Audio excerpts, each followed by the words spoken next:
Hello everyone, welcome back to Starkey Farmstead. So today we are hot, we are sweaty, we've been working all day long. We were blessed with a new type of worm form and we want to show it to you guys. I've got my sweat rag. It is super hot here in Louisiana. So my uncle, who is going to be 92 in December, hi Uncle Frank, gifted Stephen and I an amazing worm setup. And it is basically in an old refrigerator. So we're gonna set it up. We wanted to show you guys how we do it. It is a little different than the other worm bins that we have, but he's been so successful with this type of worm bin that we want to mimic. So what are you doing right now? Trying to get this liner to stay up, so I just found some duct tape I'm gonna use. What's the liner for? You're the worm lady. So basically, guys, what my uncle did, let me show you the inside of this. Let's start there. So he's got plywood in the refrigerator part of the old refrigerator. He's got holes drilled in it for air circulation. And the liner is going to keep the worms off the plywood and from falling down in the holes. So what we're gonna be doing is dumping several pounds of worms into this once we get the liner on.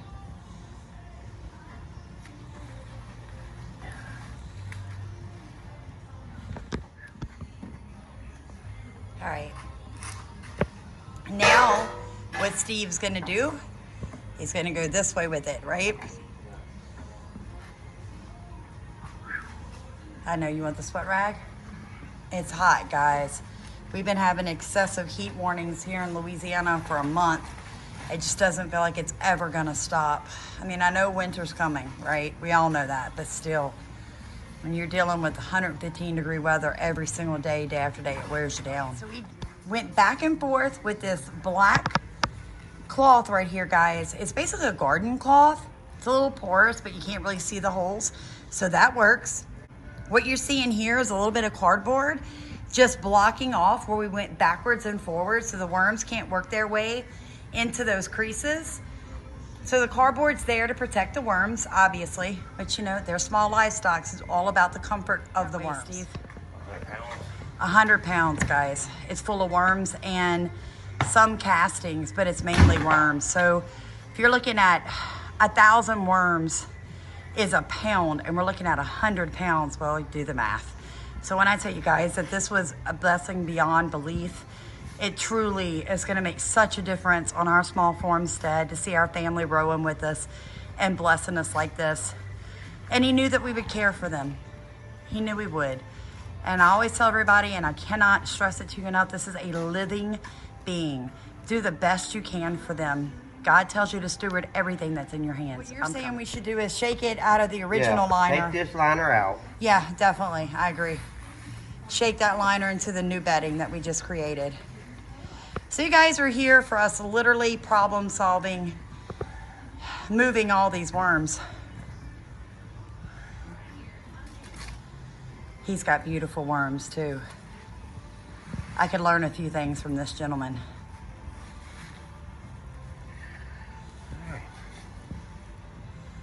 All right, so that was the original liner.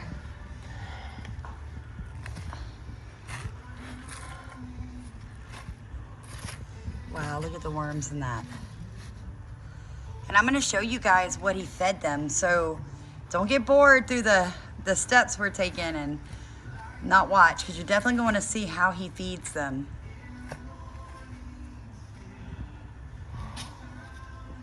Another storage bin, it's 100 pounds. All right, I'd say there's another 20,000 worms in this, probably 60,000. You can get worms out, put in your bed, if you think it's too much. I see what you're saying. I just don't want to make this too deep because I know that red wigglers are like surface dwellers and they don't go deep. So they're not going to go deeper than 8 inches. How deep is this now? We're good. We're good. We can do it. We can put another one in this one. We definitely can. We definitely can. Or layer it on top. All right, let's do what we did with that one. So most of you guys that have watched Starkey Farmstead for any period of time, you know that these are my beds. So I have very long, they were doing great on temp, very long, not very deep beds, because tell everybody this time, you got to know what kind of worms you're working with here. You're working with red wigglers. Red wigglers are epigeic worms, all right, which means that they are leaf dwellers. They are not soil earthworms. They don't go very far in the soil, if they go at all. They prefer like things that would be like, you know, what we're talking about here, leaf dwellers. So leaves, that kind of material. So what we're gonna do, we've got a double-sided bed. Steve and I are gonna add, wow, it's a lot of worms, what a blessing. We're gonna add, there's 2 bins in here. We're gonna add 1 to each side. There's 1 bin. Those are mixed out with another bucket that he had. Yeah. So that's all gonna go right here, and what falls on one side falls on Okay, one side. all right. I like that idea. Let's go for it here. I'll help you pick it up. Hold on, I see a little piece of plastic. If you deal with paper, cardboard, you're gonna get plastic occasionally. Don't freak out. Oh my God, this is heavy. Yeah, I am. I'd hold it with the phone. I got this. You gotta go all the way up here. I got it. Ready? I You might drop ready? the phone. Ready, and go. Ah! Look, I almost did it. Gotta love my husband. He can brute force anything. All right. Am I in the correct center?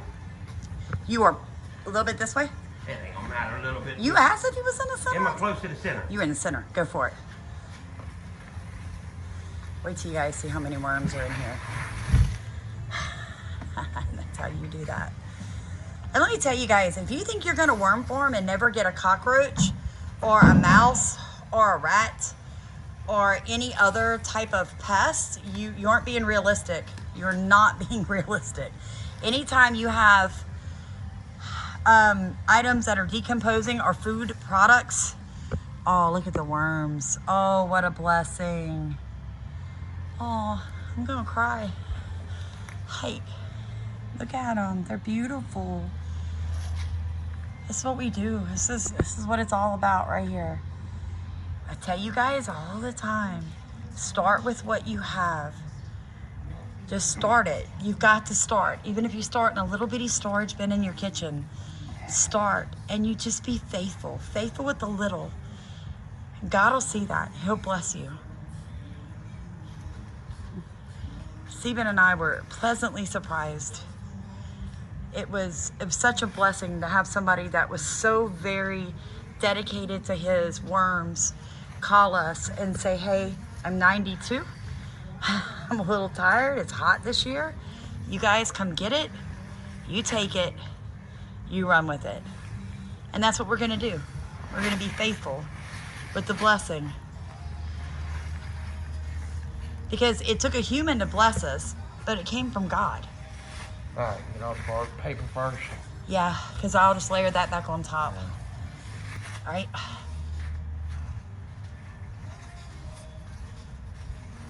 Wow, there's thousands and thousands of worms in this. Welcome, guys. Welcome to Starkey Farmstead. This will be your new home. Charlie, look. Look at that. What a blessing. If you had to buy this amount of worms, guys, and if you're looking at 100 worms, 1,000 worms cost you, just say even cheap, 40 bucks. All right, I've never seen them that cheap, but just say cheap, right? That's a pound of worms. I would say that there's easy $800 in worms alone. Maybe closer to $1,500. I think I'm really underestimating that because these were hundreds of pounds. Wow. And a new way to worm farm, right? You know, because a lot of people are liking the freezers and the refrigerators, and we've just never tried it because we've never had one empty and available, you know, for us to try. And I work with what I have in my hands at the time. I don't stop doing what I'm doing because I'm waiting for a freezer. I started with what I had. My husband built this from scrap materials, the bed I'm using, which I love because it rolls. And I'm gonna tell you guys what, when we're running castings, rather than start here where Steven is and go down here where the tumbler is, I roll the bed around. Like we push the beds around. I can roll this by myself. So this bed is amazing. It's heavy duty. It can hold hundreds and hundreds of pounds on each side. It's reinforced. You see how he's reinforced it? It's on rollers. Like you can't beat this bed. This bed can handle it.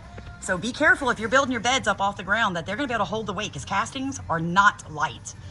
They're very heavy.